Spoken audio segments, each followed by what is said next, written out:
Et bonjour les anatomistes et bienvenue dans cette nouvelle vidéo, seconde partie de vidéo consacrée aux moyens d'union de l'articulation du genou. Alors que dans la précédente vidéo, nous avons fait un cours plus théorique, aujourd'hui nous allons visualiser les différentes structures grâce à un logiciel d'anatomie en 3D proposé par Anatomy Learning. Alors on va partir du plus superficiel pour aller au plus profond et on va commencer avec la face antérieure.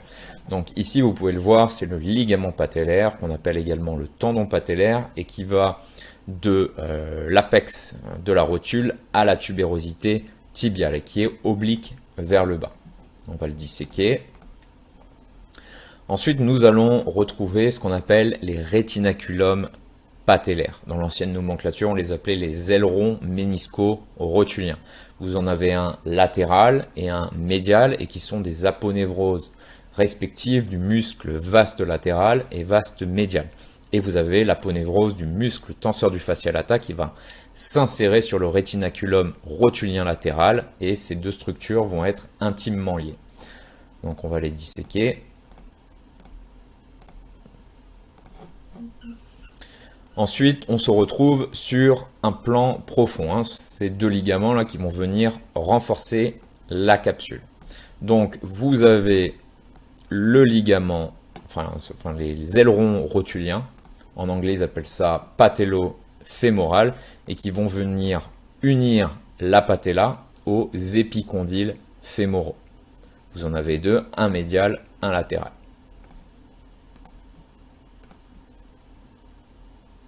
Et vous avez ensuite, qui appartient à un système de fixation des ménisques, le ligament ménisco-rotulien, et qui va unir les faces latérales des ménisques sur les bords latéraux de la rotule.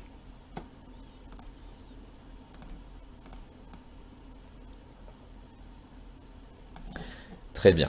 Maintenant, on va passer sur les ligaments collatéraux. On va commencer avec le ligament latéral interne qu'on appelle le collatéral tibial. Et vous pouvez voir, il part de l'épicondyle médial jusqu'à l'extrémité supérieure et interne du tibia.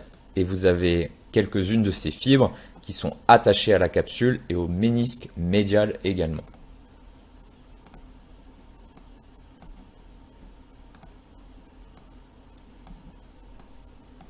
Ensuite, le ligament latéral externe, qu'on appelle le ligament collatéral fibulaire. Et donc, il part de l'épicondyle latéral à la tête de la fibula.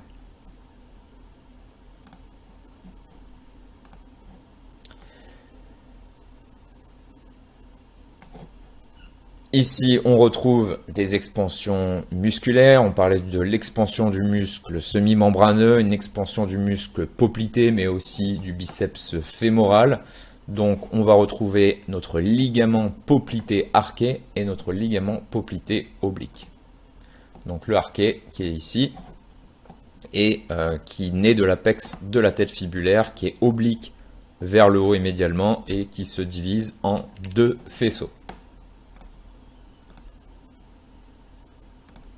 Et ensuite, vous avez le poplité oblique, qui est une expansion du tendon semi-membraneux depuis le bord latéral et postérieur du tendon semi-membraneux.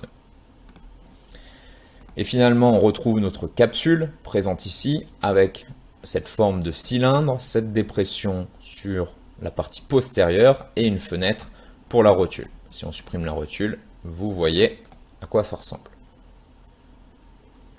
Alors maintenant, nous allons étudier les ligaments intracapsulaires. Donc ces ligaments appartiennent au plan postérieur. Vous avez le ligament croisé antérieur et postérieur et le ligament ménisco-fémoral.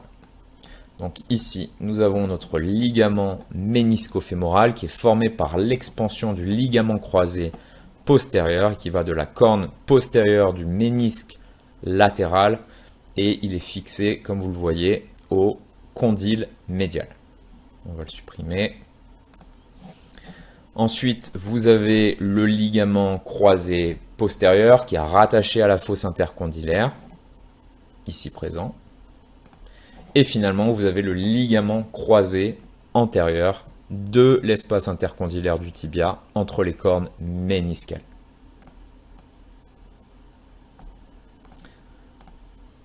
Voilà les anatomistes, c'était tout pour cette vidéo et je vous dis à très bientôt. Au revoir.